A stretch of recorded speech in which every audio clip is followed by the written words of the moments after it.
This is lesson 8E of our logic unit. The topics are converse, inverse, and contrapositive.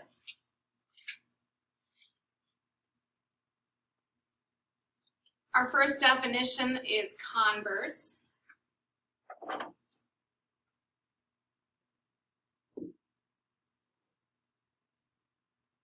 For a converse, the notation, the converse of a statement, if P then Q, so this, remember, is an implication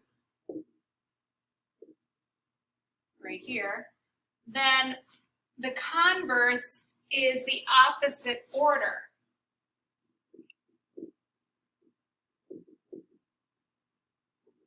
To your implication. So, for a truth table, the rule is all are true except for when you have a false then a true. So here are the truth table values. So you have a true and a true, so the truth value would be true. You have a true and a false, so it's true. This is the one that causes issue right here because it has the false then the true. All right, so here's our example. Proposition P, the triangle is isosceles. Proposition Q, two angles of the triangle are equal. So to write it as an if-then statement, an implication, which we've learned about in a prior lesson, the if-then statement implication is, notice the order is the same. You have the P, then the Q.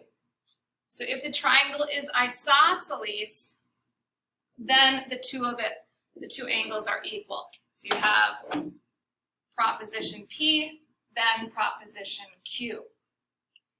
In a converse, the order is going to change. You're going to have the Q first, then the P for a converse. So the order of the propositions will interchange. So how you say that is then, if the two angles of the triangle are equal, then the triangle is isosceles. So now we have a Q and then the P.